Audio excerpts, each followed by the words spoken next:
He almost hit the dog. It stood in the road, injured, freezing, and didn't move. When he stepped out, it didn't run. It walked a few steps, then turned back to look at him. Not once, several times, like it was waiting for him to notice something. So he followed, but only far enough to check what didn't feel right. What he found wasn't a rescue. It was a place that had already been disturbed, and from that moment, leaving it alone didn't feel like the same choice anymore. Where are you watching from, and what would you do? Leave or stay? Like and subscribe to help us reach 1,000 subs for more stories like this. The road up to Alder Ridge wasn't meant for this hour, not in late winter, not after a storm that had come down hard enough to bury fence lines and soften the edges of things that were supposed to be solid. The plow trucks hadn't reached this far yet. Snow sat thick and uneven across the service road, packed in some places, hollow in others, waiting to give way under weight. Rowan Mercer kept the truck slow. The headlights cut a narrow tunnel through the dark, reflecting off suspended ice crystals that drifted in the air like ash. Beyond that, there was nothing. No horizon, no sense of distance, just the quiet pressure of mountains and weather that didn't care who passed through it. He didn't turn the radio on. The engine's low vibration and the occasional crunch beneath the tires were enough. He preferred it that way, sound that meant something, something he could measure. The temporary signal station sat another mile up, past the old ridge line where the resort buildings began to thin out. A routine check, power, generator, wiring, the kind of work that didn't ask questions. He liked that kind of work. Rowan leaned forward slightly, eyes tracking the road not just where it was, but where it might fail. The habit was old. You didn't trust surfaces. You didn't assume continuity. You read what wasn't obvious. A shadow moved. Not far ahead. Low, quick, then gone. Rowan's foot lifted off the gas instinctively. His hand tightened once on the wheel, then loosened. He didn't brake hard, didn't swerve. Wait. The headlights caught it again. A shape in the road, too deliberate to be drift, too uneven to be debris. The truck slowed to a crawl. Then the shape moved into the light fully, and Rowan saw it. A German shepherd, female, thin enough that the ribline showed through the matted fur, black and tan, though the color was muted under frost and snow packed into the coat. One ear held upright, the other bent slightly at the edge, like it had been torn and healed wrong. It didn't run. That was the first thing that didn't fit. It stepped forward instead, not aggressively, not hesitantly, just a few measured steps, placing itself squarely in front of the truck as if it had chosen the position. Rowan let the vehicle idle. The dog's breath came in short bursts, visible in the cold. One of its hind legs dragged slightly behind the other, leaving a thin, uneven line in the snow, darker than the rest. Blood, not fresh enough to drip freely, not frozen enough to disappear. It shouldn't have been out here. Rowan opened the door slowly.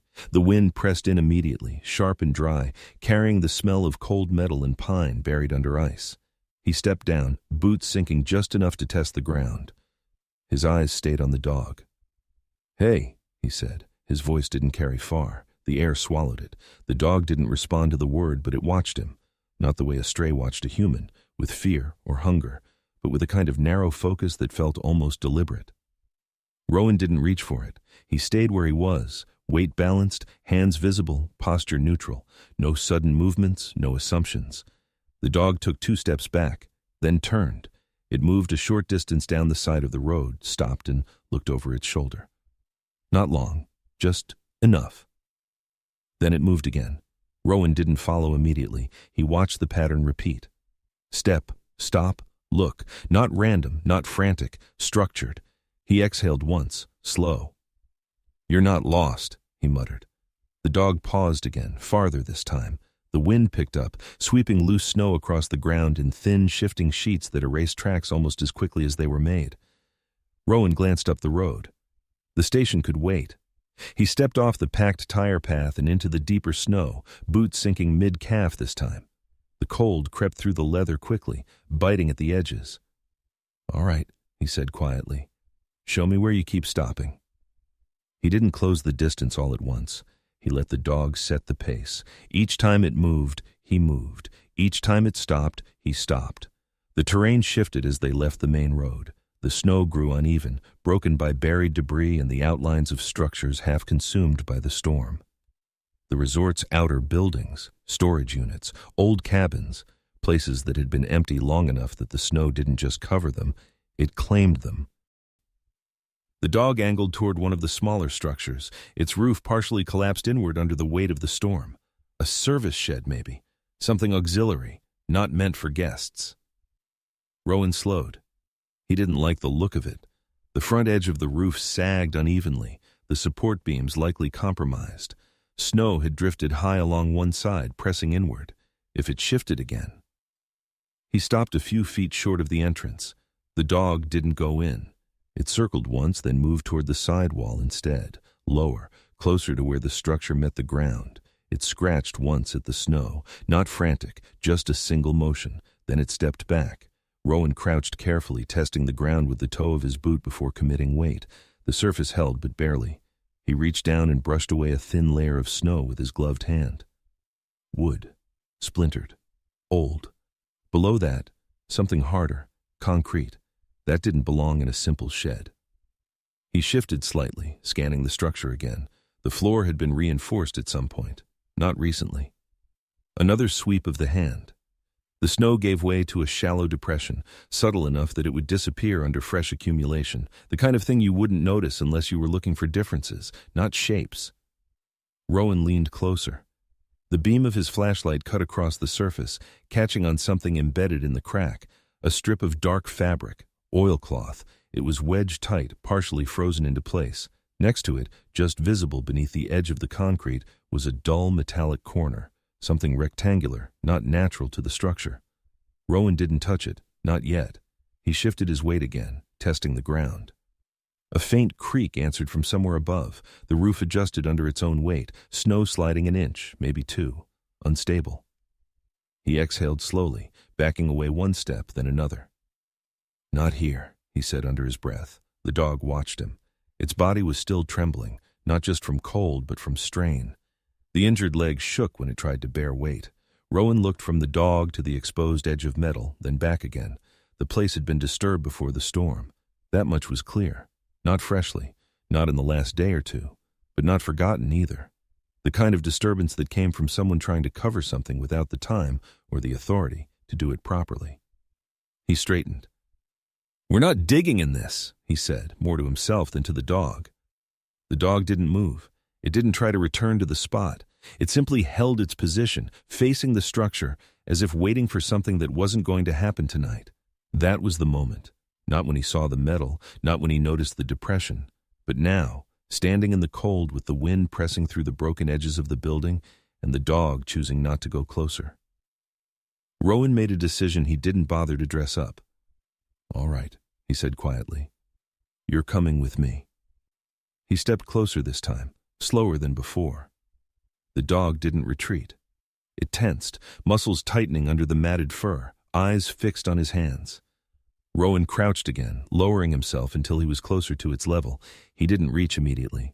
He let the space settle. "You don't belong out here," he said. The words weren't comforting, just factual. He extended one hand, palm angled slightly down.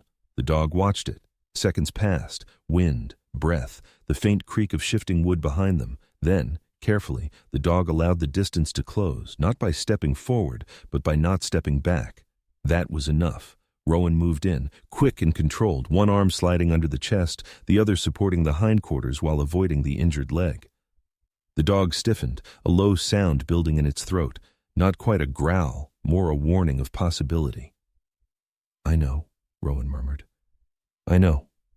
He adjusted his grip, lifting just enough to keep weight off the wound. The dog didn't fight. It didn't relax either. It endured.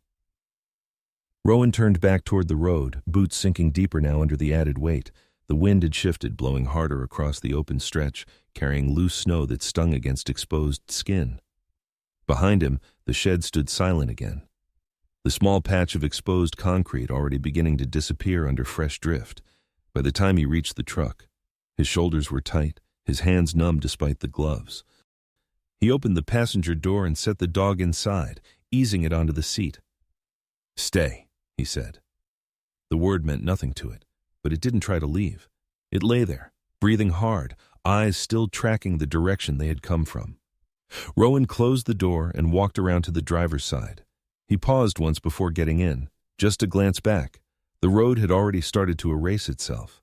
Whatever had been exposed back there, whatever had pushed through the surface, was being covered again, layer by layer, as if it had never mattered. Rowan got in, shut the door, and let the engine idle for a second longer than necessary. Then he turned the wheel. Not toward the station, toward the cabin. Inside the truck, the dog didn't settle. It didn't curl up, didn't close its eyes. It simply lay still, head angled slightly toward the dark behind them, watching a place it could no longer see. Not anxious, not panicked, just waiting. And for reasons Rowan didn't bother to explain to himself yet. He knew that whatever had been left behind in that snow wasn't finished with either of them. The road up to Alder Ridge wasn't meant for this hour, not in late winter, not after a storm that had come down hard enough to bury fence lines and soften the edges of things that were supposed to be solid. The plow trucks hadn't reached this far yet. Snow sat thick and uneven across the service road, packed in some places, hollow in others, waiting to give way under weight. Rowan Mercer kept the truck slow. The headlights cut a narrow tunnel through the dark, reflecting off suspended ice crystals that drifted in the air like ash. Beyond that, there was nothing. No horizon, no sense of distance, just the quiet pressure of mountains and weather that didn't care who passed through it. He didn't turn the radio on. The engine's low vibration and the occasional crunch beneath the tires were enough. He preferred it that way, sound that meant something, something he could measure. The temporary signal station sat another mile up, past the old ridge line where the resort buildings began to thin out. A routine check, power, generator, wiring, the kind of work that didn't ask questions. He liked that kind of work. Rowan leaned forward slightly, eyes tracking the road not just where it was, but where it might fail. The habit was old. You didn't trust surfaces. You didn't assume continuity. You read what wasn't obvious. A shadow moved, not far ahead, low, quick, then gone. Rowan's foot lifted off the gas instinctively. His hand tightened once on the wheel, then loosened. He didn't brake hard, didn't swerve. Wait. The headlights caught it again, a shape in the road, too deliberate to be drift, too uneven to be debris. The truck slowed to a crawl, then the shape moved into the light fully, and Rowan saw it. A German shepherd, female, thin enough that the ribline showed through the matted fur. Black and tan, though the color was muted under frost and snow packed into the coat. One ear held upright, the other bent slightly at the edge, like it had been torn and healed wrong. It didn't run. That was the first thing that didn't fit. It stepped forward instead, not aggressively, not hesitantly, just a few measured steps, placing itself squarely in front of the truck as if it had chosen the position. Rowan let the vehicle idle. The dog's breath came in short bursts, visible in the cold. One of its hind legs dragged slightly behind the other, leaving a thin, uneven line in the snow, darker than the rest. Blood, not fresh enough to drip freely, not frozen enough to disappear. It shouldn't have been out here. Rowan opened the door slowly. The wind pressed in immediately, sharp and dry, carrying the smell of cold metal and pine buried under ice. He stepped down, boots sinking just enough to test the ground. His eyes stayed on the dog. "Hey," he said. His voice didn't carry far. The air swallowed it. The dog didn't respond to the word, but it watched him. Not the way a stray watched a human, with fear or hunger, but with a kind of narrow focus that felt almost deliberate. Rowan didn't reach for it. He stayed where he was, weight balanced, hands visible, posture neutral. No sudden movements, no assumptions. The dog took 2 steps back, then turned. It moved a short distance down the side of the road, stopped, and looked over its shoulder. Not long. Just enough. Then it moved again. Rowan didn't follow immediately. He watched the pattern repeat. Step, stop, look. Not random, not frantic, structured. He exhaled once, slow. "You're not lost," he muttered. The dog paused again, farther this time. The wind picked up, sweeping loose snow across the ground in thin, shifting sheets that erased tracks almost as quickly as they were made. Rowan glanced up the road. The station could wait. He stepped off the packed tire path and into the deeper snow, boots sinking mid-calf this time. The cold crept through the leather quickly, biting at the edges. "All right," he said quietly. "Show me where you keep stopping." He didn't close the distance all at once. He let the dog set the pace. Each time it moved, he moved. Each time it stopped, he stopped. The terrain shifted as they left the main road. The snow grew uneven, broken by buried debris and the outlines of structures half consumed by the storm. The resort's outer buildings, storage units, old cabins, places that had been empty long enough that the snow didn't just cover them, it claimed them. The dog angled toward one of the smaller structures, its roof partially collapsed inward under the weight of the storm. A service shed, maybe. Something auxiliary, not meant for guests. Rowan slowed. He didn't like the look of it. The front edge of the roof sagged unevenly, the support beams likely compromised. Snow had drifted high along one side, pressing inward. If it shifted again. He stopped a few feet short of the entrance. The dog didn't go in. It circled once, then moved toward the side wall instead, lower, closer to where the structure met the ground. It scratched once at the snow, not frantic, just a single motion. Then it stepped back. Rowan crouched carefully, testing the ground with the toe of his boot before committing weight. The surface held, but barely. He reached down and brushed away a thin layer of snow with his gloved hand. Wood. Splintered. Old. Below that, something harder, concrete. That didn't belong in a simple shed. He shifted slightly, scanning the structure again. The floor had been reinforced at some point, not recently. Another sweep of the hand. The snow gave way to a shallow depression, subtle enough that it would disappear under fresh accumulation, the kind of thing you wouldn't notice unless you were looking for differences, not shapes. Rowan leaned closer. The beam of his flashlight cut across the surface, catching on something embedded in the crack, a strip of dark fabric, oilcloth. It was wedged tight, partially frozen into place. Next to it, just visible beneath the edge of the concrete, was a dull metallic corner, something rectangular, not natural to the structure. Rowan didn't touch it, not yet. He shifted his weight again, testing the ground. A faint creak answered from somewhere above. The roof adjusted under its own weight, snow sliding an inch, maybe two. Unstable. He exhaled slowly, backing away one step, then another. "Not here," he said under his breath. The dog watched him. Its body was still trembling, not just from cold, but from strain. The injured leg shook when it tried to bear weight. Rowan looked from the dog to the exposed edge of metal, then back again. The place had been disturbed before the storm. That much was clear. Not freshly, not in the last day or two, but not forgotten either. The kind of disturbance that came from someone trying to cover something without the time or the authority to do it properly. He straightened. "We're not digging in this," he said, more to himself than to the dog. The dog didn't move. It didn't try to return to the spot. It simply held its position, facing the structure, as if waiting for something that wasn't going to happen tonight. That was the moment. Not when he saw the metal, not when he noticed the depression, but now, standing in the cold with the wind pressing through the broken edges of the building and the dog choosing not to go closer. Rowan made a decision he didn't bother to dress up. "All right," he said quietly. "You're coming with me." He stepped closer this time, slower than before. The dog didn't retreat. It tensed, muscles tightening under the matted fur, eyes fixed on his hands. Rowan crouched again, lowering himself until he was closer to its level. He didn't reach immediately. He let the space settle. "You don't belong out here," he said. The words weren't comforting, just factual. He extended one hand, palm angled slightly down. The dog watched it. Seconds passed. Wind, breath, the faint creak of shifting wood behind them. Then, carefully, the dog allowed the distance to close, not by stepping forward, but by not stepping back. That was enough. Rowan moved in, quick and controlled, one arm sliding under the chest, the other supporting the hindquarters while avoiding the injured leg. The dog stiffened, a low sound building in its throat, not quite a growl, more a warning of possibility. "I know," Rowan murmured. "I know." He adjusted his grip, lifting just enough to keep weight off the wound. The dog didn't fight. It didn't relax either. It endured. Rowan turned back toward the road, boots sinking deeper now under the added weight. The wind had shifted, blowing harder across the open stretch, carrying loose snow that stung against exposed skin. Behind him, the shed stood silent again. The small patch of exposed concrete already beginning to disappear under fresh drift. By the time he reached the truck, his shoulders were tight, his hands numb despite the gloves. He opened the passenger door and set the dog inside, easing it onto the seat. "Stay," he said. The word meant nothing to it, but it didn't try to leave.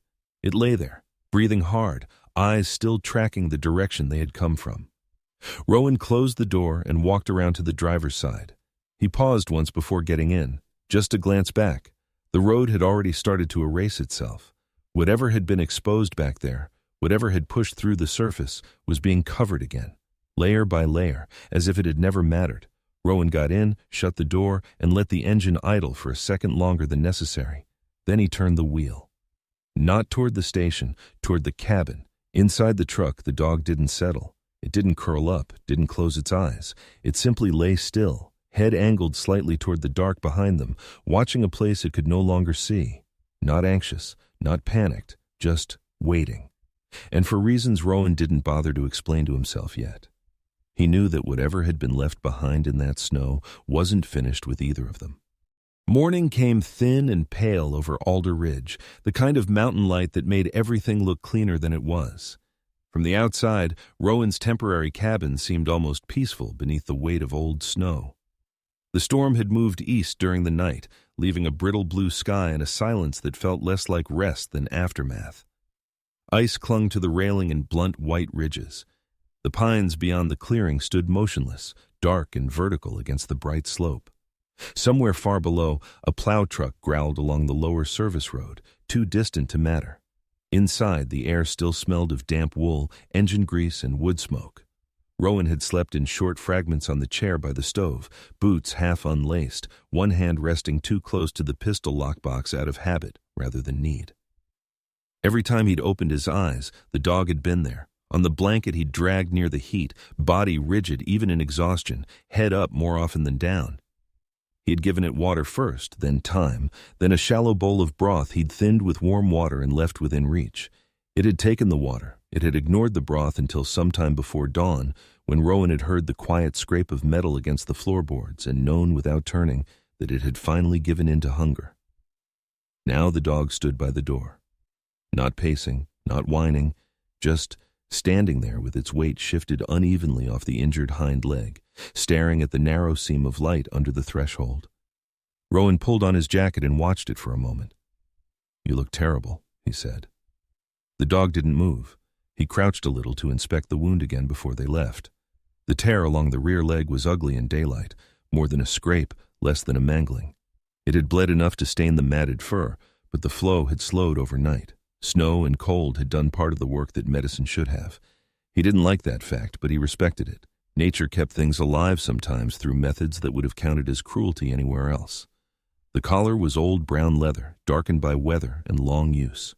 When he turned the buckle gently, the dog tensed but held still.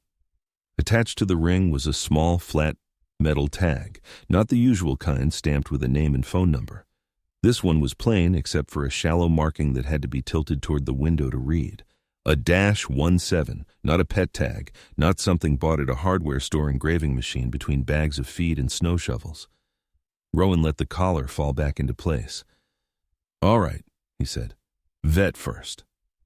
The dog resisted the truck less than he expected, not willingly exactly, more like it had accepted that being moved by him was temporarily preferable to being left behind.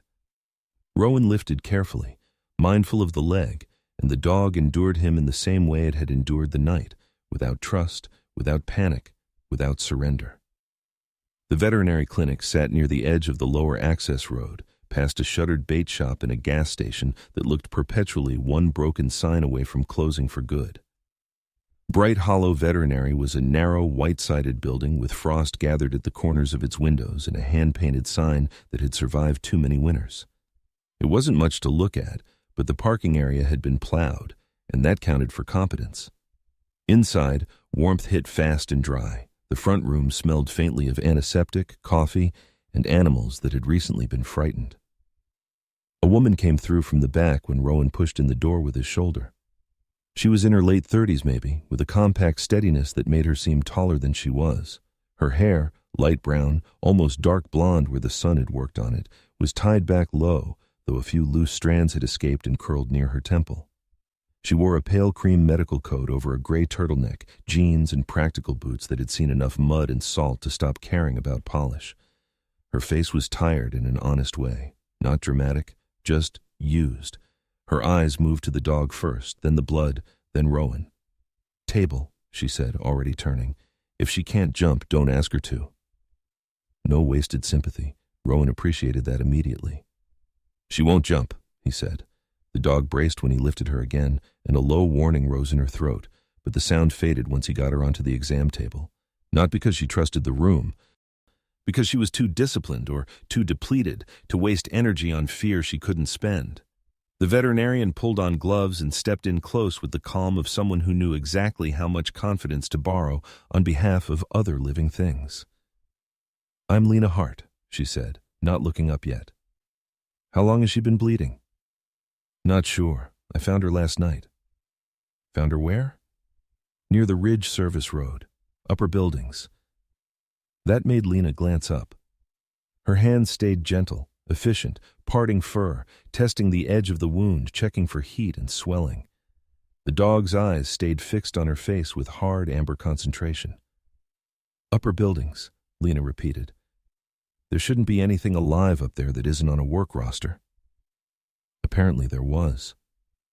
Lena didn't answer that. She cleaned the wound with saline first, and the dog's muscles tightened under Rowan's hands. He kept one palm at the base of the neck, not pinning, just anchoring. The dog accepted that pressure more readily than the touch from anyone else, and Rowan wasn't sure whether to be concerned or insulted by the logic of that. "She's underweight," Lena said. "Dehydrated, old scar on the same leg, fresh tear over it. She's been outdoors a while." "She a stray?" Lena made a small sound that might have been skepticism. "Not originally." She turned the collar with careful fingers, brought the tag closer to the light, and went still for half a second. "What?" Rowan asked. Lena tipped the tag so he could see it better. "A 17. You know what it is?" "I know what it isn't." She set the tag down gently. "That's not a family tag. Alder Ridge used coded identification years ago for working dogs, search support, perimeter dogs, transport escorts during bad weather. Not a big operation, but enough to matter." Rowan's eyes narrowed slightly. This resort had working dogs? A long time ago. Lena reached for a syringe. Before the ownership turnover, before they got obsessed with cleaner branding and prettier brochures. The dog flinched once at the injection, then settled again with a tension that looked less like fear than offended endurance. Lena stepped back to jot notes, and Rowan noticed how still her hands became when she paused. Not nervous stillness, controlled stillness, a habit of not doing more than needed. "She has a name?" Lena asked. "Not from me." "Good. Don't rush it." That almost sounded personal. Lena gave the dog water in small amounts and a measured portion of wet food after that, watching carefully to make sure it stayed down. Then she dressed the leg, added antibiotics, and scanned for a chip out of procedure more than expectation. Nothing. When she loosened the collar just enough to inspect the underside, the dog turned its head sharply, not to bite, but to warn. Lena froze, then resumed more slowly. "Protective behavior," she said, "but selective." Rowan looked over. "Selective how?" "She's not guarding herself." Lena straightened. "She's guarding the collar." The room went quiet for a beat. Outside, a truck passed on the road with chains clicking under the wheel wells. Somewhere in the back, a kennel dog barked once and was answered by none. Rowan looked at the collar again, then at the dog. The animal had lowered its head now, eyes half shut with fatigue. But when Lena's fingers drifted close to the tag a second time, those eyes opened at once. Not wild, alert, not possessive in the usual way. Intent. Lena noticed it too, though she didn't make much of it aloud. Instead, she scribbled something on the chart and said, "Keep her warm, keep her inside, small meals, no long walks. If she tears the leg open again, bring her back." "And the code?" Lena hesitated. "That code shouldn't still be on any dog around here," she said. "Not unless someone never bothered to take it off or didn't get the chance." Rowan didn't answer. He paid, took the medications, and carried the dog back out into the bright cold. This time she didn't resist the truck at all. She was tired now, in a way that had gone beyond pride. Back at the upper service road, he should have driven straight to the cabin. Instead, he stopped short of it and turned the engine off. The dog lifted her head immediately. "I'm not digging," he said. He wasn't sure why he said it aloud. Maybe because he was talking to the dog too much already. Maybe because words, once heard, sometimes made a boundary more durable. He got out, left the door cracked so the heat wouldn't vanish all at once, and walked back toward the collapsed shed with a notepad, flashlight, measuring tape, and the kind of patience that had once kept other men alive. Daylight made the place less mysterious and more troubling. The collapse pattern was wrong for a one-night failure. The snow load had finished the job, yes, but it hadn't started it. One support beam near the side had split long before the storm. The concrete pad underneath showed a shallow, older depression, partly concealed by drift. Not dramatic, subtle enough to escape a casual glance. Rowan circled wide first, reading the ground. A strip of yellow warning tape clung to a half-buried post near the rear corner. Newer than it should have been. The color hadn't faded enough for multiple winters. Someone had marked this area at some point and then either forgotten it or chosen not to make the warning visible. He crouched near the side wall again, not close enough to put weight on the compromised section. In daylight, he could see where red paint had once been sprayed across a cracked panel near the foundation. A hazard mark, maybe. Most of it had been scraped or weathered away, but not naturally. The edges were too uneven, too interrupted, as if someone had started to erase a message and then decided halfway through that time would finish it more cleanly. Rowan took a photo. Then another. No digging, no touching. The exposed bit of oilcloth and metal remained lodged in the crack where he'd seen it last night, but around it, the snow was different now. Beneath the fresh surface crust, there was a broader, flatter disturbance, the kind that came from settling over something denser below. He stepped back and wrote down distances from the outer wall. When he returned to the truck, the dog was standing with both front paws braced on the passenger seat, staring through the windshield toward the shed. Her bandaged leg trembled with the effort, but she didn't look at him when he approached. "You should be lying down," he said. She let out one low sound, barely a growl, more like refusal given voice. Then, slowly, she shifted her gaze to a point near the right-hand corner of the collapsed structure. Not the center, not the place where the metal showed. A corner. Rowan followed the line instinctively. There wasn't much there to see. Just drifted snow, a warped section of siding, and a darker patch near the edge where runoff might have frozen and thawed over several days. But the dog didn't move her attention. He stood still longer than he meant to. "What is it?" he asked quietly. No answer, of course, but the question stayed alive in the cold between them. Not because the dog understood it, because he had stopped asking whether there was anything to ask at all. He got back behind the wheel and drove the short distance to the cabin. Inside, once the stove was fed and the dog was settled again, Rowan took out the photos and notes and spread them across the small table by the window. Light bounced hard off the snow outside and made the room look harsher than it was. Warning tape newer than expected, scraped paint marking, old subsidence under fresh collapse, working dog code from a resort system that no longer used working dogs. None of it was proof of anything except neglect. But neglect had a shape when it lasted long enough. It stopped being accidental. It became structural. The dog, Morrow, he thought, though he still hadn't said the name aloud as if that might make it official, stood again sometime in the late afternoon and limped to the door. Rowan didn't get up immediately. After a few seconds, the dog looked back at him once, then toward the door, then back again, not pleading, expecting. He stared at her for a long moment. Then he leaned back in the chair, rubbed one hand across his mouth, and said into the quiet cabin, "This isn't enough to call the cops." The dog kept looking at him. He let out a short breath that carried no humor at all. "But it's enough that I know I'm lying when I say I'm not interested." Morrow lowered herself by the door after that, as if the point had been made. Outside, the light faded early behind the ridge, and the window glass reflected Rowan's own face back at him, older than 46 in certain angles, more tired than he liked to admit, still carrying the expression of a man who believed that ignoring a thing and leaving it alone were two very different choices. By full dark, he had decided only one thing for certain. Whatever had happened near that shed had not begun with last night's storm. And whatever instinct kept pulling the dog back there, it belonged to something older than weather. Rowan waited until late morning to call her, not because he enjoyed hesitation, but because there were kinds of decisions that turned into commitments the moment another person heard them aloud. Once someone else knew, the thing stopped belonging to his private sense of doubt and entered the harder world of fact, interpretation, and consequence. The number came from a folded business card pinned to the corkboard beside the cabin's small desk. He had tucked it there weeks ago after a county meeting about resort access roads and emergency signage. Camille Reeves, Bright Hollow Ledger. He remembered her mostly by voice before face, measured, low, unhurried, as if she distrusted both panic and charm. When she answered, there was wind on her end and the sound of a car door shutting. "This is Reeves." "Rowan Mercer." A pause, not confusion, recognition sorting itself into place. "The contract guy up at Alder Ridge?" "That's one way to describe me." "What's the other?" He looked out the cabin window toward the upper service road, where sunlight was already brightening the packed snow into something almost blinding. "The other is, I found something that may be nothing," he said, "but I'd rather have someone with a memory for this place take a look before I decide which." Another pause, longer this time. "What kind of something?"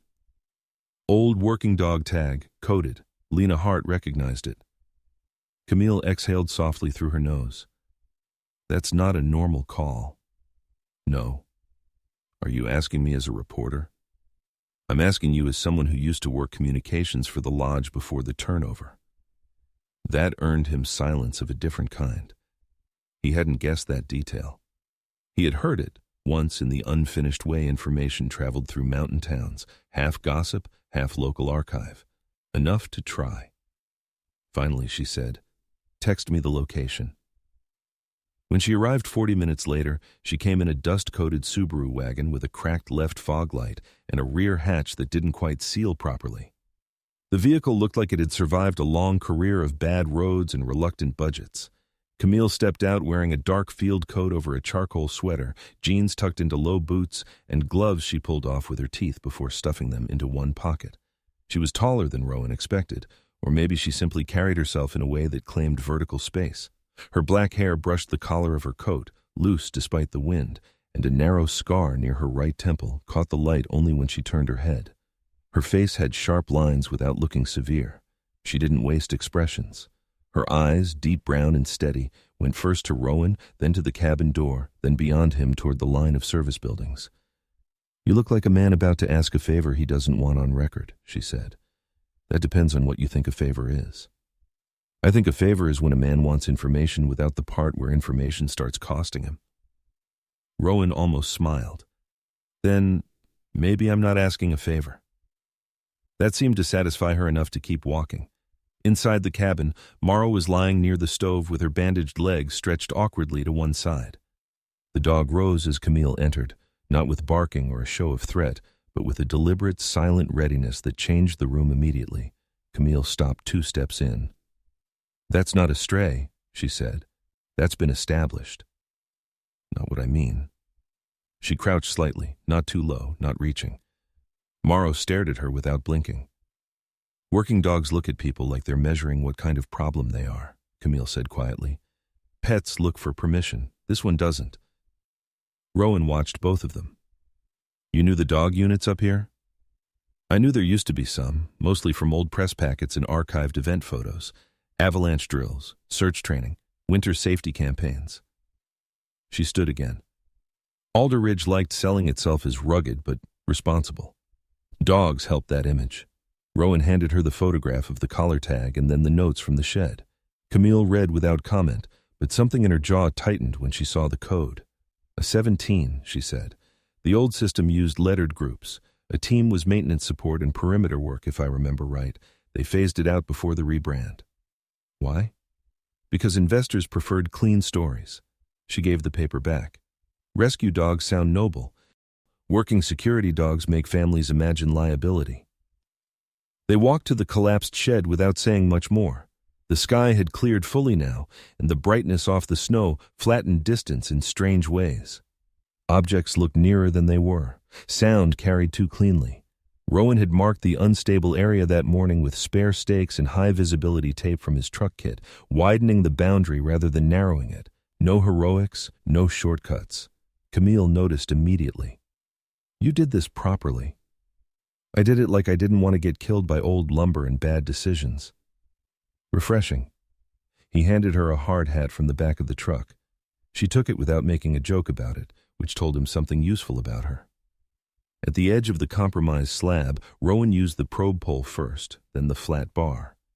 He explained what he saw as he worked, not for drama, just to keep the logic clean. The depression beneath the concrete wasn't large, but it was older than the storm. The collapse had exposed a weakness that had likely been there for some time. The safest way to inspect it was not to pry at random, but to relieve pressure from the fractured edge and widen only what was already failing. Camille listened the way some people read legal language, patiently, with the expectation that precision mattered. Morrow remained back near the truck at first, then began limping slowly along the safer perimeter, nose low, body tense, but controlled. Rowan knelt at the slab and wedged the bar into the existing crack. Ice snapped first, then a dry, resisting sound came from beneath, not metal, not wood, wrapped fabric under pressure. "Hold the light steady," he said. Camille angled the flashlight down without crowding him. He worked the concrete fragment up an inch, then two, enough to expose more of the dark material below. It was oilcloth, stiff with age and moisture, layered around something angular. "Someone packed that," Camille said. "Yes. Not construction debris." "No." Rowan stopped there and reassessed. That pause mattered to him. It always had. Many bad outcomes began with a man noticing the difference between caution and delay and choosing pride anyway. He shifted, braced the weak section from the side, and opened only a narrow pocket, just enough to free what had already been forced upward by settling. The object beneath came loose with a wet tearing sound from the cloth around it. It was a metal case, rectangular, military surplus by the look of it, once painted olive and now almost entirely dulled to gray-green rust, not new, not ancient, old enough to have been handled hard and hidden harder. The lid seal had been wrapped twice in oilcloth, and once in a layer of what looked like cut tarp material tied with electrical wire. Camille stared at it for a second without speaking. Then she said, very quietly, "That's not how people hide junk." "No." They carried it back beyond the marked line before opening anything. Rowan set it on a flattened section of snow near the truck tailgate. His gloves were wet through by then, and he stripped them off only long enough to get better purchase on the wire. The case gave reluctantly. When the lid finally lifted, the first thing that came out was smell. Not rot exactly. Metal, damp paper, old insulation, the stale mineral scent of things trapped too long without air. Inside, everything had been wrapped in separate layers, some better than others. Whoever packed it had expected water. Maybe not time. A small notebook sat at the top, black cover warped and swollen. Beneath it, a packet of photographs fused at the corners.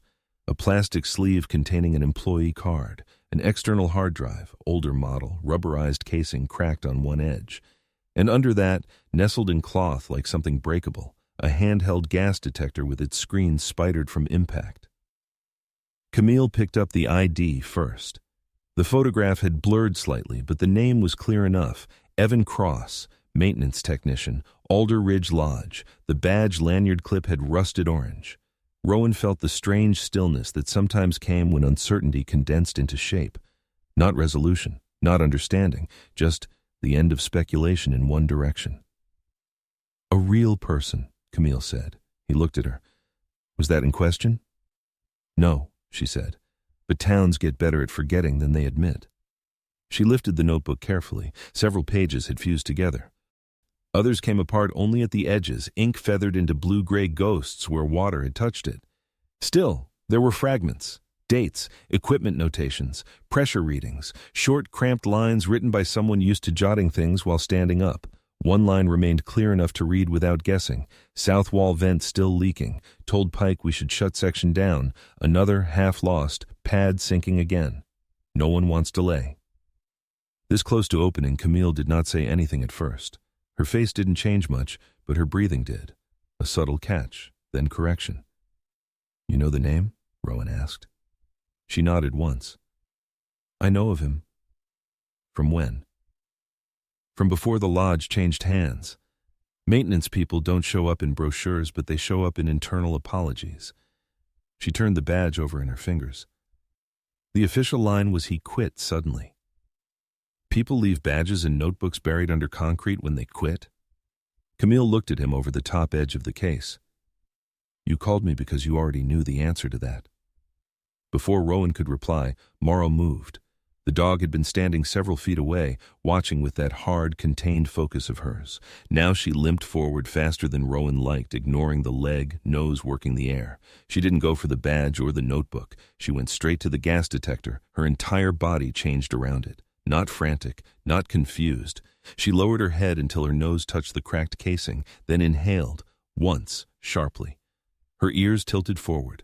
For the first time since Rowan had found her, sound came out of her that wasn't warning or refusal. It was smaller than a whine, rougher, something pulled from too far down to be called a cry. Rowan went still. Camille did too. Morrow did not paw at the detector or mouth it. She only kept her nose against it, standing there as if the object had opened a door in the air that only she could smell. Rowan felt something tighten in his chest. Not sentiment, not pity. Recognition of attachment stripped past explanation. That belonged to someone she knew, Camille said. Yes. Morrow stayed with the detector a moment longer, then lifted her head and looked toward the collapsed shed. Not at Rowan, not at Camille. Past them both. The sunlight flashed hard on the snowfield behind her, making the whole upper ridge look too bright to hold anything hidden. Camille closed the notebook and set it back in the case with more care than she had used removing it. What are you going to do? She asked. Rowan looked down at the scattered contents, the badge, the warped photos, the cracked hard drive, the detector with the spidered screen. Evidence, maybe. Or maybe just remnants. Pieces of a story not yet arranged into anything the law would honor. I'm going to document everything, he said. Then I'm going to think before I do anything that can't be undone. Camille studied him for a long moment. That sounds wise. It also sounds like delay. Sometimes it is. She put her gloves back on. Sometimes it's the only thing standing between truth and a mess people can bury twice. He closed the case again, not fully latched, just enough to keep the wind off the contents. Below them, somewhere down the valley, machinery hummed faintly as Alder Ridge prepared itself for another season. Fresh signage, repaired access roads, polished promises. Up here, on the edge of a half-collapsed service shed, a dead man's name had just returned to the light, and nothing about that felt temporary. By the next morning, the upper ridge looked deceptively orderly again. Sunlight lay hard across the snowbanks, sharpening every edge the storm had left behind. The access road had been partially cleared below the main lodge entrance, and a maintenance crew had started uncovering signage near the lower lift station. From a distance, Alder Ridge was beginning to resemble a functioning place again, one that could welcome guests, serve coffee in ceramic mugs, and sell the idea of wilderness to people who liked their danger photographed from indoors. From up close, Rowan knew better. The metal case sat closed on the table inside the cabin, wrapped again in a dry tarp, and waited at one corner with a flashlight so it wouldn't curl. He hadn't opened it since Camille left the previous afternoon. He had photographed the contents, logged the visible details, and then stopped. Not because curiosity had cooled, because it hadn't. There was a difference between looking at evidence and beginning to belong to it. Morrow spent the morning moving between two fixed points, the stove and the door. Her leg was a little steadier, though not much. The swelling had gone down beneath the bandage, but the injury still changed the rhythm of her movement. She no longer shook with exhaustion every time she stood. Now she carried herself with a stricter economy, as if recovery had not made her softer, only more deliberate. At the door she would stop, stand a moment, and look outward, not asking, not demanding. Then she would turn and settle again. Rowan noticed the pattern because he had started noticing all the things he would once have dismissed as background. He was halfway through black coffee gone lukewarm when tires crunched in the yard. Not Camille's Subaru. He knew that sound now. Loose suspension and a mild complaint in the rear axle. This was heavier, better maintained. Rowan stood before he reached for the mug. A dark pickup came into view through the window, clean enough to suggest recent washing, practical enough not to qualify as vanity. The man who stepped out closed the driver's door with the kind of control that came from long practice around other people's property. Owen Pike was in his 50s, maybe mid-50s, though he wore age in the efficient way some men did, less like decline, more like accumulated decision. He had broad shoulders under a navy winter coat, and a face that might once have looked open if it had not spent so many years learning restraint. His hair, gone mostly silver, was combed back neatly. His hands were bare despite the cold, which struck Rowan as either carelessness or confidence. The eyes were the part that mattered, pale, alert, tired in a way that suggested sleep was not the problem. When Rowan opened the door, Owen didn't smile. "Mr. Mercer?" "Mr. Pike." "You know who I am?" "I do now." That earned something close to acknowledgement. "I'd prefer this conversation stayed outside," Owen said. Rowan looked at him for a second, then stepped onto the porch and pulled the door nearly shut behind him. Not fully. Morrow was inside, and he had already decided without thinking much about it that he liked hearing where she was. Below the ridgeline, the wind moved lightly through the pines. Somewhere farther down, a generator kicked in and steadied. Owen glanced once toward the upper service structures, then back to Rowan. "You've had an eventful 2 days. Depends what qualifies as an event. I was informed you've been spending time near one of the outbuildings above the old maintenance row." "Informed by who?" Owen let that pass. "There are areas on this property that aren't cleared for independent inspection." "That a warning?" "No." Owen folded his hands once, loosely, then let them fall apart again. "That's me being polite before I say something more direct." Rowan waited. Owen took a breath, not dramatic, simply measured. There are old failures on mountain properties that don't improve by being reopened. Structurally, legally, financially. You pull on one thing, 3 others come loose with it. "I'm aware how systems work."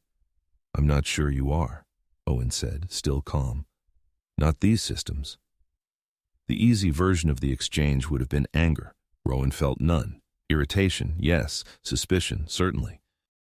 But anger would have made the man across from him easier to categorize, and something in Owen Pike resisted easy categories on sight. "You didn't come up here to tell me the buildings are fragile," Rowan said. "So let's stop acting like that's the reason." For the first time, Owen's face changed. Not much, just enough to show that honesty, when it arrived, cost him effort. "No," he said. "I came because I heard Camille Reeves has been asking questions again." Again. There it was. The word that mattered more than most of the sentence. Rowan said nothing. Owen looked out past the porch toward the bright snow, where the storm's last drifts still held their shape in the lee of the retaining wall. "There are stories every place tries not to become," he said. "Not because they're false, because they're expensive." That sounds like polished cowardice. It might be. Owen met his eyes evenly. It's also how payroll survives winter. The line was delivered without pride and without apology. That made it harder to dismiss. Rowan leaned one shoulder against the porch post.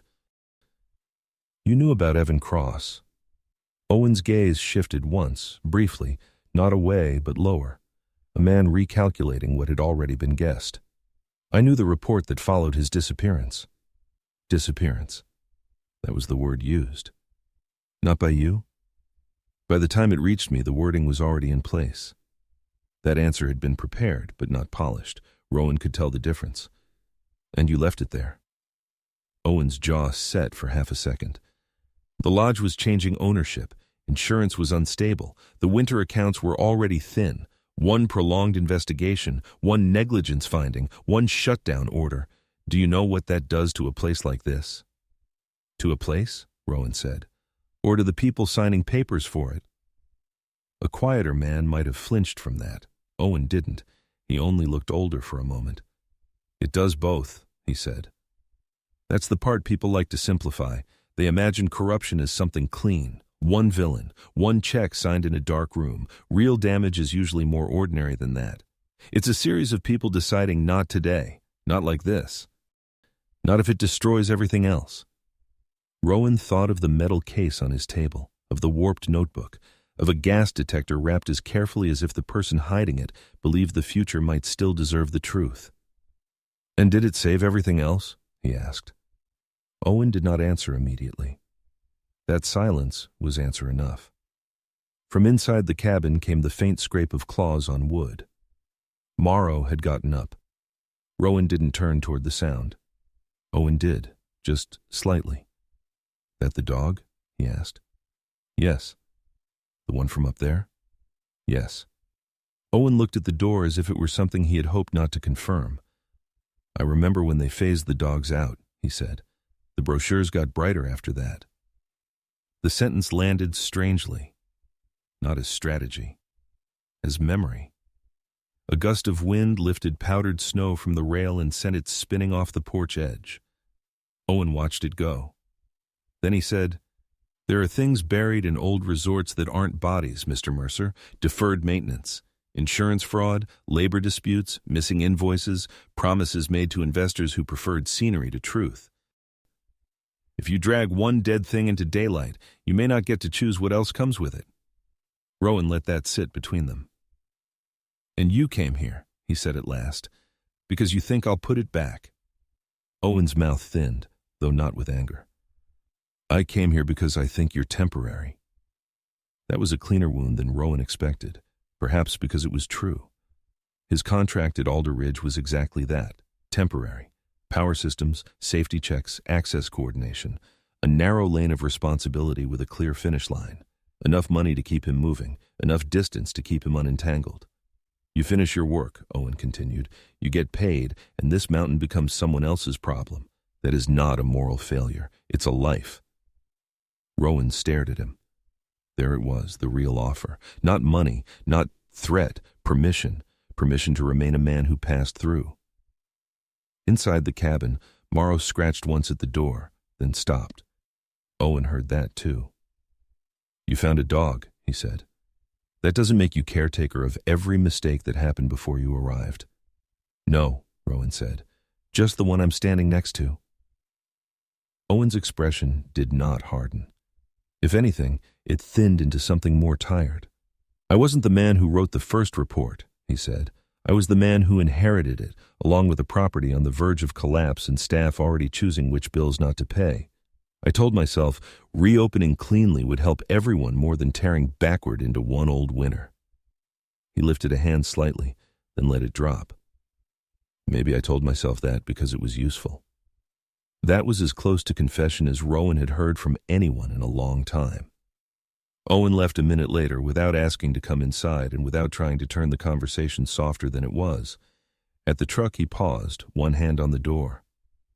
"If Camille prints anything before there's enough to hold it up," he said, not looking back, "they'll dismiss it as opportunism. And if county investigators get noise before they get sequence, the lodge lawyers will bury procedure in procedure." He opened the door. "Truth doesn't only lose to lies, Mr. Mercer. Sometimes it loses to impatience." Then he drove off. Rowan stayed on the porch after the sound of the truck was gone. The ridge was too bright again, everything visible, nothing clear. When he stepped back inside, Morrow was standing near the table where the wrapped case lay. She wasn't touching it, just standing there, angled slightly between it and the room, as if placement still mattered to her even when motion didn't. "She does that?" Camille asked from the doorway. Rowan turned. He hadn't heard the Subaru approach over his own thoughts. She stood there holding a notebook under one arm, dark hair pushed back by the wind, her expression sharpened not by surprise, but by the fact that she had clearly seen Owen's truck leaving. "You time your visits around discomfort?" Rowan asked. "Occupational hazard." He let her in. Camille removed her gloves and glanced once at Morrow, then toward the table. "Was that Pike?" "Yes. And?" "He prefers the past to remain economically efficient." Camille gave a short breath that was not quite laughter. "That sounds like him."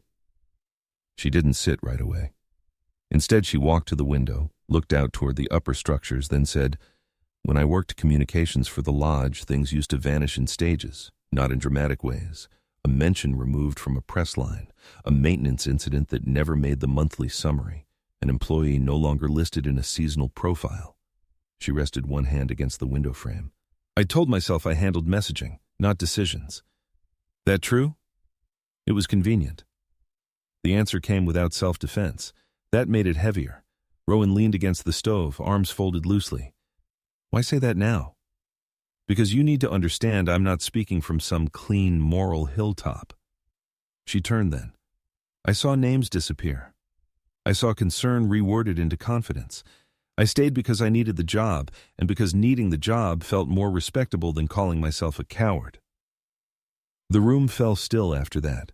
Morrow lowered herself near the table legs, not asleep, not watching either human directly, present, listening in whatever way dogs did when tone mattered more than words.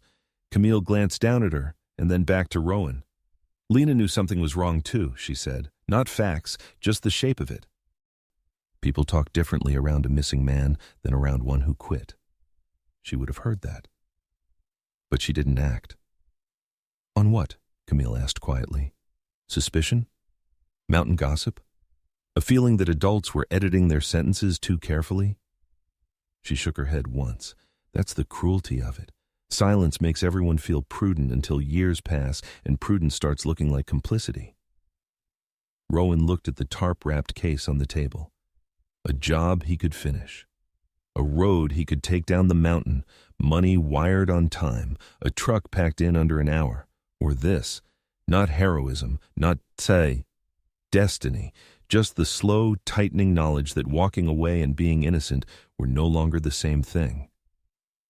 Morrow rose then, not abruptly, and limped to the door.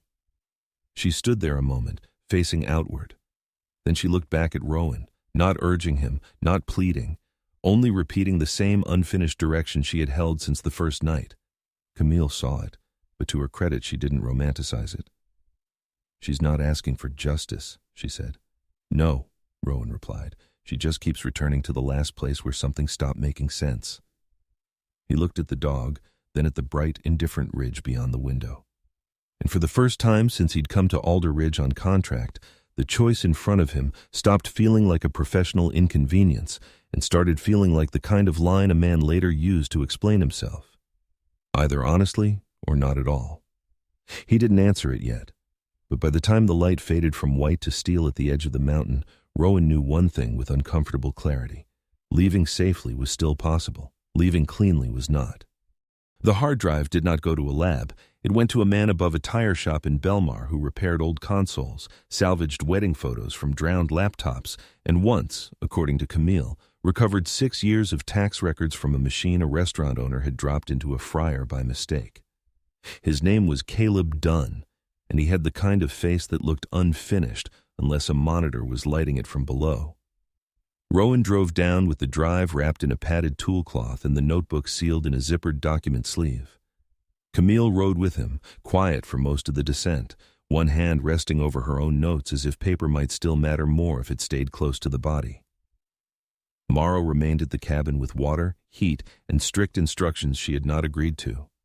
Belmar sat lower on the mountain and wore winter differently. The snow there was older, dirtier, softened at the edges by traffic and sunlight. Salt stains climbed the curbs.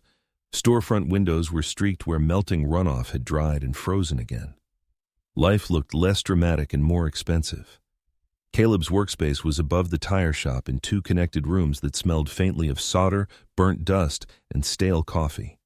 Old computer cases were stacked along one wall like squat gray tombstones. On another, shelves held labeled bins of cords, adapters, boards, screws, and hardware, so obsolete it had somehow become its own form of currency. Caleb himself was in his early 30s, tall in a narrow, unfinished way, with pale hair falling a little too far over his forehead and eyes that seemed more comfortable reading screens than faces. He wore a faded gray hoodie over black cargo pants and spoke with the unnerving flatness of someone who had long ago decided enthusiasm was inefficient. He turned the drive over in his hands once, then again. Water exposure, he said. Yes. Impact damage, too. Yes. You want recovery or miracles? Recovery. That's cheaper. Camille leaned against the door frame. Good to see you too, Caleb. He glanced at her. You only come here when you want something either quiet or unlikely. That's one of my warmer friendships. Caleb set the drive down on an anti-static mat and looked at Rowan for the first time with any real attention. You law enforcement? No. Lawyer? No. Then this is either personal or stupid. He shrugged one shoulder. Sometimes both. Rowan let that pass. The drive took the rest of the morning and into early afternoon to yield anything at all. Caleb worked in long, unbroken intervals, saying little beyond the occasional request for time or the occasional obscenity spoken to a piece of machinery rather than a person. Rowan and Camille sat at a scarred table by the window and went through the notebook page by page under angled light, coaxing legible fragments from water-blurred ink. Some lines were too damaged to trust. Others came through in pieces, enough to disturb without enough to conclude. Vent pressure unstable again, alarm tripped/reset without clearance, opening week schedule not changing no matter what told. OP South Pad moving, that last line sat on the page like a stone in shallow water, visible, distorted only by what surrounded it. Camille read it twice before speaking. OP could be anyone. Could be, Rowan said. Or it could be Pike. He didn't answer. There was another note lower down, half-eaten by damp. If this goes bad, they'll say it was weather, or me. Camille closed the notebook gently and looked away from it, toward the gray rectangle of town outside the window. He knew, she said. Maybe. No. Her voice stayed controlled, but it had changed texture. Maybe on causes, maybe on outcomes, not on pressure. He knew he was being leaned on. When Caleb finally turned from the bench, he didn't bring them certainty. He brought a list. Recovered partial directories, he said, dropping a notepad onto the table. Nothing cinematic, no hidden confession video, no final speech from beyond the grave.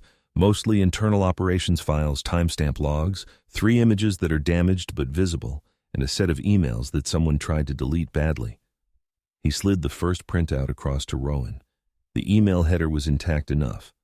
From E. Cross to ops/maint/Owen Pike. Subject, South Utility Pad/gas reading variance. The message body had gaps, but the meaning remained. 3rd variance this week, recommending closure until vent housing checked and pad movement evaluated. Cannot sign off for opening day load if alarms continue to be manually reset. Another email, this one from someone higher in operations whose name had partially corrupted, was shorter. Noted. We are not delaying upper access work over one unstable sensor. Recalibrate and keep written language measured. Then there were the images. Grainy, badly recovered, but enough. One showed the inside of the shed before collapse.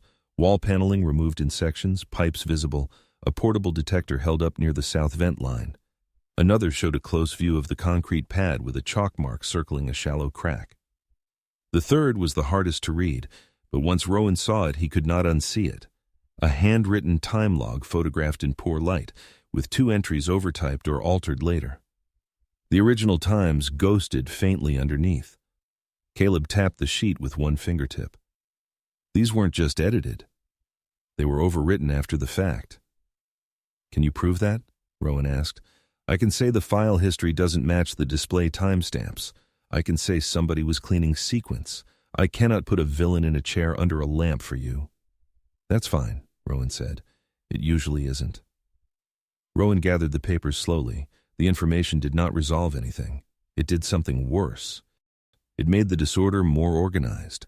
On the drive back up the mountain, the road had begun to sweat at the edges. Snowmelt ran in thin, dark ribbons beneath the plowed berms, and patches of old gravel emerged in the shoulders like bruises showing through skin. Winter wasn't ending. It was loosening. The cabin felt smaller when they got back. Morrow met them at the door before Rowan had both boots fully inside. Not with frantic movement. She had too much self-command for that. But she did not do her usual stillness either. She came to the bag in Rowan's hand, inhaled once, then looked past him toward the upper ridge. You smell it on us? He asked. Camille set her own folder on the table. She smells change. Morrow had eaten while they were gone, and the bandaged leg was holding. That should have been the central relief of the afternoon. Instead, Rowan found himself spreading the recovered pages across the table again, weighing scraps as if arrangement might produce honesty. Emails without confession, logs without names, a notebook full of warnings written by a man whose badge had ended up under fractured concrete. Nothing direct, too much suggestive. That was what made it dangerous. Late in the day, the sun slipped lower and warmer, and the runoff behind the service row began to move faster. What had been a frozen seam that morning became an audible thread by late afternoon, water under old ice speaking in brief, hidden rushes. Morrow heard it before Rowan paid attention. She lifted her head from where she'd been resting and turned toward the back window, ears forward. Not toward the shed this time, slightly beyond it, downslope. Rowan watched her stand. Her recovery had given her back enough strength to make intention visible. She crossed the room without hesitation, limped to the rear door, and stopped there. He did not move. She looked at him once, then at the door, then away again, as if the explanation no longer mattered. Camille was still there, reading through the recovered printouts near the stove. "That's new," she said quietly. "Yes." "Different direction?" "Yes." The old restraint would have been to wait until morning. Better footing, better light, better judgment. But snowmelt did not ask permission from caution. It changed ground while a man was still deciding whether he preferred certainty. Rowan grabbed his coat, flashlight, probe pole, and a length of survey tape. "You stay on the safer track," he told Camille. "That wasn't my plan." Morrow was already at the back steps when he opened the door.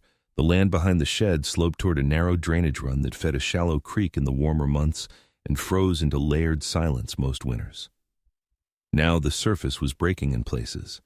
Snow had thinned over the low channel, and dark water flashed between crusted edges, quick and cold. Morrow did not lead in the old pattern. No stop and look, no measured pacing. She moved with focused economy, following the contour of the slope until she reached a patch where the snow had collapsed unevenly over softer ground. There she stopped and lowered her nose. Rowan tested every step before taking it. The surface near the drainage line could shear without warning this time of year. He circled wider, came in from the side, and saw it.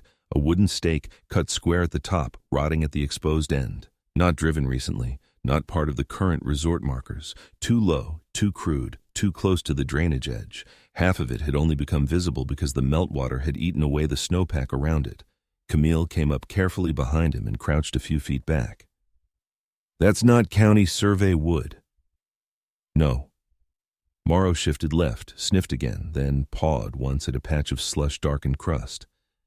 Rowan knelt and used the probe pole handle to ease the wet snow aside. Beneath it lay a strip of fabric, caught in frozen roots and brown ice. He freed only enough to identify it. Heavy-duty work material, orange-brown from age and staining, but originally high-visibility safety gear, torn along one edge, not cleanly cut. The reflective strip had dulled almost to gray. Camille made no sound. Rowan held still for a long moment, looking from the fabric to the stake to the narrow drainage course that could have shifted soil, snow, and debris over more than one season. The geometry of the place rearranged itself in his mind all at once. If there had been a collapse, if the site had been handled badly, if something had been moved, or partially moved, or marked and then forgotten in the language people used when they meant later, but lived as if later could be outsourced, then the official version had never accounted for this slope. It had never accounted for whatever ended here. He stood up so quickly the cold bit hard into his knees.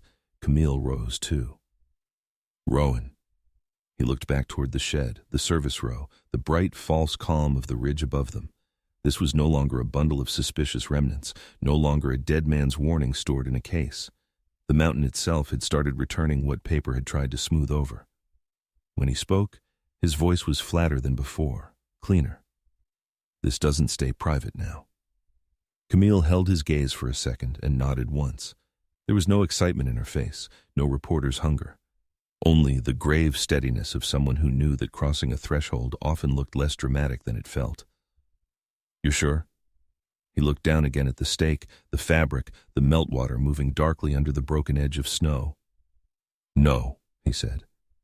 "I'm past sure." Back inside the cabin, he did not sit first. He did not pace. He took out his phone, found the county contact line, and listened to the first two rings with Morrow standing beside him, her body quiet at last, as though something in the landscape had finally matched what she had been trying, without language, without argument, to keep from being lost. They closed the upper maintenance row before sunrise.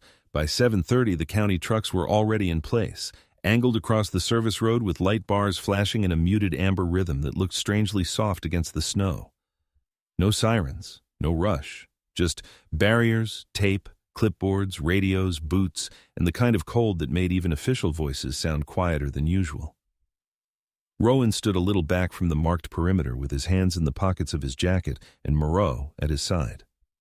The dog's bandaged leg was stronger now, though not fully sound, and she leaned into stillness with the effort of not moving forward. She did not pull. She didn't pace. She watched. The ridge had lost whatever private quality it once had. Under county procedure, the place had become a sight. A woman from the investigator's office introduced herself to Rowan as Deputy Coroner Mara Vance.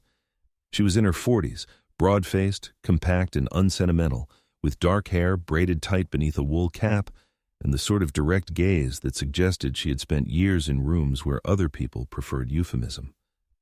Her gloves were already dusted with frost and mud by the time she reached him. She asked questions cleanly, without trying to comfort him for facts he had merely reported. When Rowan showed her his notes, photographs, and the list of recovered items, she read them in full before speaking. "You documented before disturbing?" "Yes." "You removed the case from an unstable section?" "Yes." "You opened it before calling us?" "I did." She nodded once, not approval, not censure, just sequence. "Under the circumstances, reasonable," she said. "From this point on, though, we handle the ground." That was the plan. Something in her face eased by half a degree. People who worked with death, Rowan had learned long ago, respected clarity more than performance. The excavation itself did not look like revelation. It looked like work. 2 technicians moved first through the slope behind the shed with poles, flags, and shallow test cuts, mapping soft spots and drainage channels before anyone put serious weight near the line of thaw. A county surveyman in orange cold weather gear checked measurements against the old utility drawings Caleb's files had helped support. Another investigator photographed every stage from too many angles for the impatient and not nearly enough for the dead. The mountain did not care. Meltwater continued threading under crusted snow in narrow silver-black lines. Camille arrived before 9, notepad in hand, a press badge hanging from the inside of her coat rather than displayed proudly on the outside. She kept her distance without being told. That alone made her easier for the scene personnel to tolerate. She stood beside Rowan for a while without speaking, her eyes on the flags multiplying across the slope. "It looks smaller now," she said at last. "The story?" "The place." It did. Once official markers and measured grids were laid over a site, mystery lost its shape and detail took over. What had felt ominous in isolation became specific under procedure. Rowan found that more unsettling, not less. Around mid-morning, Lena Hart came up too, parked near the lower barrier, and walked the last stretch in practical boots darkened by slush. She wore no white coat today, only a gray knit hat, a heavy green jacket, and the expression of someone who already knew that being useful would mostly mean staying out of the way. She approached Rowan first, then crouched near Morrow with a familiarity the dog accepted after a moment's consideration. "How's the leg?" Lena asked quietly. "Better," Rowan said. Lena nodded toward the taped-off slope. "And the rest of it?" He looked at the crews below. "Depends what you mean by better." Her mouth shifted, not quite into a smile. That was the shape of the day. Small acknowledgments, no excess. Near 11, one of the technicians called for a pause. Not loudly, just enough to gather the right people in closer. Deputy Vance moved down the flagged approach. Another investigator joined her. Rowan stayed where he was until Vance glanced up and gave the slightest nod, not inviting him into the scene, only confirming that his presence there was no longer incidental. The exposed section was narrow at first, a dark void under the remaining ice lip, soil compacted with gravel, fabric caught in the thaw line, then more. The recovery team worked with brushes, trowels, and gloved fingers in the patient way that only looked slow to those who had never understood what damage haste could do. They exposed the shape by degrees rather than by announcement. A boot first. Heavy work boot, leather rotted, sole partly separated, laces gone but metal eyelets still visible beneath the grime. Then the line of a leg. Then the difficult certainty that turned all earlier language obsolete. Camille looked away for a moment. Not from weakness, from respect. Rowan did not move at all. Morrow stood. No sound came from her, no straining, no pull against the air. She simply rose and fixed her attention on the slope below with an intensity so complete it seemed to empty everything else around it. Deputy Vance climbed back up after another 10 minutes and stopped in front of Rowan. There was mud on one knee of her outer layer, and thaw water had darkened the hem of her jacket. "We have human remains," she said. "Position and associated materials are consistent with what you reported. Identification will go through formal process, but I can tell you already this is not an empty historical concern." Not empty. Rowan understood the professional phrasing and hated it for being necessary.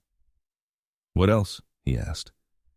"Personal effects in range, clothing fragments, we'll log everything." She hesitated, then added, "You did the right thing calling when you did."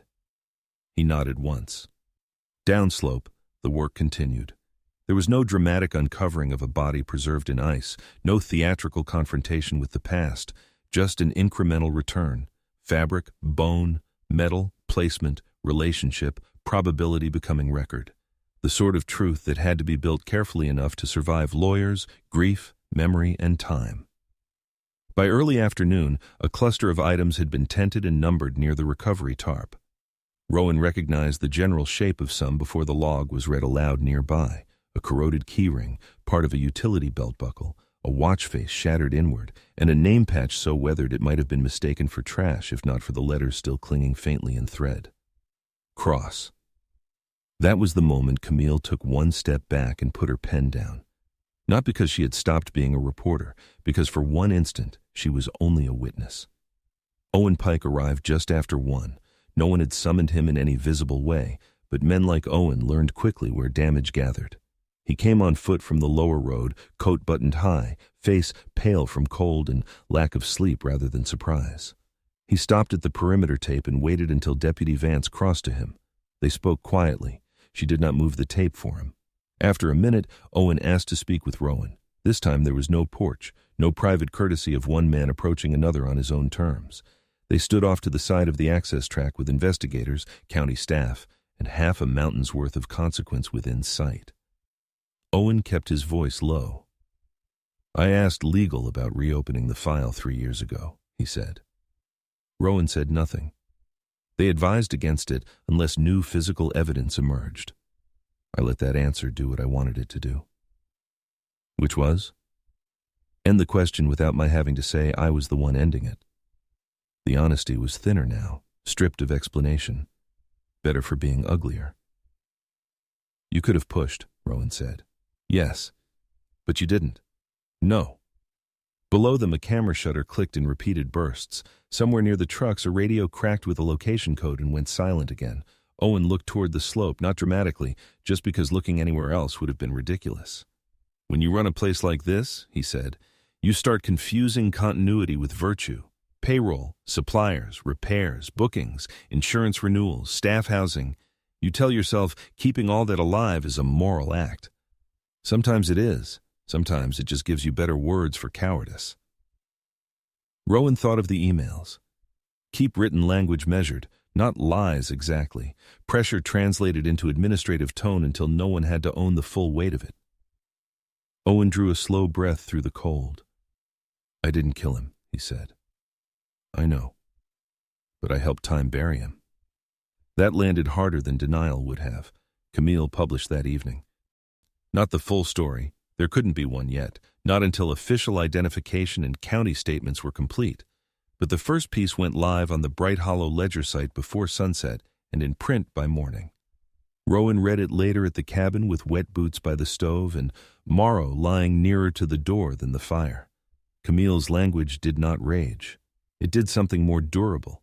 She wrote about sequence, about how maintenance warnings become budget burdens, how missing men become reshaped paperwork, how communities built on seasonal survival sometimes train themselves to mistake postponement for prudence. She did not frame Bright Hollow as cruel. She framed it as human in the most dangerous way, capable of accepting edited truth if edited truth arrived at the right time of year. Lena read it too, standing by the window while the sky dimmed outside. "She didn't make anyone the monster," she said. "No. That will make some people angrier." "Yes, Lena folded the paper once and set it down. Good. After the crews cleared for the day, Deputy Vance allowed Rowan one brief approach to the logged personal effects area, not to touch, only to stand where the day had left its record. Morrow came with him under strict watch. The recovery tarp had been folded back. The numbered markers remained. Beside one evidence tray sat the cleaned gas detector, its cracked screen dull under the late light, and near it the corroded keyring and name patch. Morrow slowed as they neared. For days she had lived in a cycle of vigilance, toward the shed, toward the slope, toward whatever absence still held her body taut. Rowan had never seen her truly at ease, not even sleeping. Now she stepped forward as far as the investigator allowed, lowered herself carefully onto the cold ground beside the tray, and rested there.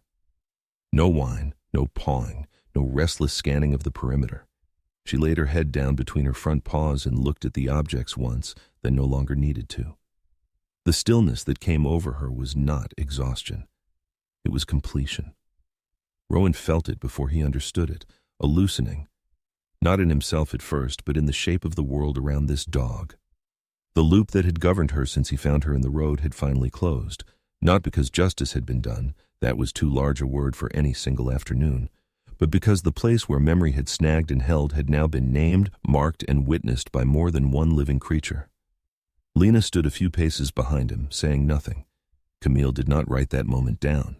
Even Owen, farther back near the vehicles, took off his gloves and stood bare-handed in the cold as if he had run out of acceptable ways to protect himself from what he was seeing. The sun dropped lower behind the ridge, draining the brightness from the snow in slow degrees until the whole upper slope turned from white to steel gray. Rowan looked down at Morrow lying beside the last things that had belonged to Evan Cross and understood that some endings did not arrive with peace. They arrived with the end of watching. And for the first time since that storm night on the service road, Morrow was no longer guarding the mountain from forgetting. She was simply there. The lodge did not open that week. From a distance, nothing dramatic marked the delay. No sirens, no barricades, no headlines printed in bold across town windows. Just absence. No guests arriving, no early season traffic climbing the access road, no soft glow in the windows at dusk that usually signaled warmth waiting inside. The lifts remained still. Snowmelt continued its quiet work along the edges of things. What changed was less visible. County vehicles came and went in steady intervals over several days, not in urgency, but in sequence. White trucks marked with small official lettering that didn't need to be read to be understood. People moved through the upper ridge in reflective vests and hard hats, carrying equipment that made no noise until it did. Flags appeared in the snow, orange, blue, yellow, each one marking a boundary or a question. The ground was opened carefully, measured, not disturbed. Rowan did not stand with them, not because he wasn't allowed, because he understood where his presence belonged now, and where it didn't. He had already crossed the line that mattered. What came after was not his to direct. Instead, he worked. Temporary fencing around unstable sections, updated signage where hazard markers had been incomplete or misleading, coordination with crews who needed access but not explanation. It was the same kind of work he had taken when he came up here. Only now, it had weight. The men and women on the investigation team spoke in short exchanges, mostly procedural, occasionally human. Rowan caught fragments when he passed within range. Depth here, less than expected. Document before shift. Keep the sequence intact. Nothing dramatic, nothing that would translate easily into a story, but by the third day, the shape of it was no longer uncertain. They found him, not in the shed, not where the report had suggested, downslope near the drainage line, exactly where the melt had started to speak. The process did not pause for recognition. Identification came through method, position, clothing fragments, matched items from the recovered case, and eventually confirmation through records. It was handled the way such things always were when done correctly, without spectacle, without commentary. Rowan heard it from one of the county investigators in passing, not as an announcement but as a completed fact. Cross is confirmed. That was all. No one said Evan. No one needed to. Later that afternoon, Rowan saw Owen Pike again, not at the cabin, not on the porch, down near the outer perimeter of the marked area, standing just beyond the flagged boundary, hands in his coat pockets, watching the controlled movement of the team at work. He looked smaller than before. Not physically. Structurally. like a man who had built his life around keeping things upright, now watching the ground beneath one corner finally give way. Not violently, but undeniably. Rowan didn't approach immediately. He finished securing a section of fencing along a weakened path, tightened the last tie, and only then walked over. Owen didn't turn when Rowan stopped beside him. "They found him," Rowan said. "I know." The answer came without delay. Owen's eyes remained on the slope where two investigators were marking positions with small flags, their movements precise, almost careful to the point of reverence. "I thought it would feel different," Owen said after a moment. "How?" "I don't know." He exhaled once. "Clearer, maybe." Rowan glanced at him. "Does it?" "No." Owen shook his head slightly. "It feels late." The words stayed between them, not defensive, not dramatic, just accurate. "I read the emails," Rowan said. Owen's jaw tightened once, then settled. "You would have." "You were told." "Yes." "And you let it go." Owen closed his eyes briefly, not long enough to avoid the moment, just long enough to acknowledge it. "I told myself reopening would protect more people than it hurt," he said. "I told myself the system had already decided how the story would be written, and that pushing against it would collapse more than it corrected." He opened his eyes again. "I didn't think I was choosing silence," he added quietly. "I thought I was choosing continuity." Rowan didn't respond. There wasn't anything to correct in that statement. That was what made it worse. Camille's article ran 2 days later. Not front page, not sensational. It did not accuse. It did not name a villain. It laid out sequence. Maintenance warnings. Unstable readings, adjusted logs, a disappearance categorized as departure, a site handled incompletely, a body found years later where the record said nothing had remained. And then, without emphasis, it asked the only question that mattered. At what point does delay become decision? The piece spread slowly at first, then more steadily. Not because it shocked people, because it recognized something they already understood but had never needed to articulate. In town, conversations shifted. Not louder, quieter, more careful. The kind of quiet that comes when people realize a thing is not abstract anymore. Lena visited the site once. She didn't go past the boundary. She stood with Rowan near the outer markers, hands tucked into the pockets of her coat, watching the measured work below. "They never asked me," she said. "Who?" "Anyone." Her eyes stayed forward. No one ever came in and said, "We're closing this, we need statements, we need records." It just stopped being a case, became a story no one told. "You would have spoken?" "Yes." She paused. "But I also would have gone back to work the next day if nothing came of it." Rowan looked at her. "That's not the same thing as silence," he said. "It isn't?" Lena asked. He didn't answer that either. Morrow came to the ridge on the 5th day. Rowan hadn't planned it. He had kept her at the cabin through the first phase, through the cutting, the marking, the early movement that might have unsettled her or worsened the leg. But by then, she had begun to pace again in a way that wasn't about restlessness. It was about alignment. So he brought her up. She walked more steadily now, though the limp remained. The bandage had been replaced once, clean and firm. Her coat had lost some of its matted stiffness, though the uneven coloring remained, a record of what she had endured rather than something to be corrected. At the boundary, Rowan stopped. Morrow did not try to cross. She stood beside him, body quiet, gaze directed toward the area below. No tension, no scanning, no repetition of old patterns, just presence. One of the investigators glanced up, saw them, and then looked back down to their work. No one asked them to leave. No one invited them closer. After a minute, Morrow moved forward 2 steps, then lay down on the cold ground just outside the flagged line. Not curled, not guarding, resting. Her head lowered slowly until it touched the snow, and then she stayed there. Rowan felt something shift in that moment, not in the dog, but in the pattern she had been holding since the first night. There was no release in it, no visible emotion, just an end to repetition. Camille arrived a few minutes later and saw the same thing. "That's new," she said quietly. "Yes." "She's not watching anymore." "No?" Camille folded her arms loosely against the cold. "That might be the closest thing to closure this place gets." Rowan didn't argue.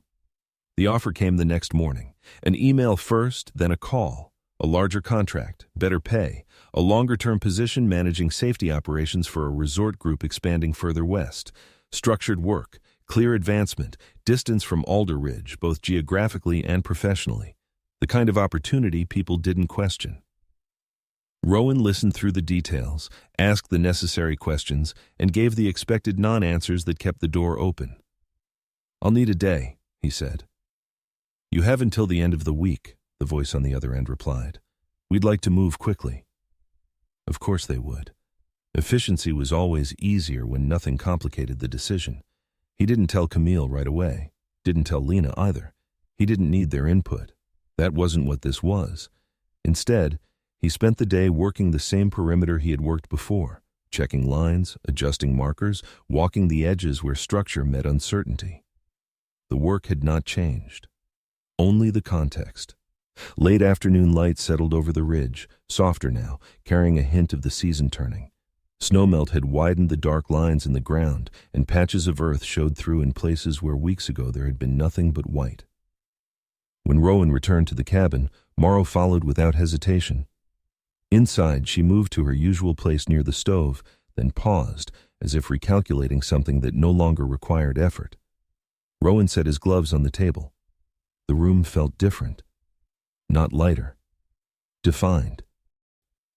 He took out his phone, opened the message with the offer, and read it again without new information appearing. Then he closed it. No ceremony, no drawn-out hesitation, just a decision made at the point where leaving would have been easier. He dialed the number back. "I'm going to pass," he said when the call connected. A pause on the other end. "May I ask why?" "You can." Another pause. "I won't," the voice said finally. "That's probably better."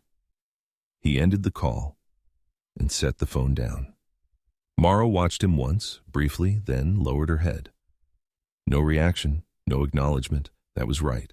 This wasn't for her. The position at Alder Ridge wasn't offered as a reward. It came as a necessity. Temporary oversight became extended coordination. Safety review expanded into long-term structural assessment. It was less money, more responsibility, fewer clear boundaries, exactly the kind of work people avoided when they could. Rowan accepted it without negotiating. A week later, the snow line had retreated just enough to expose the old warning signs that had been partially buried along the service road.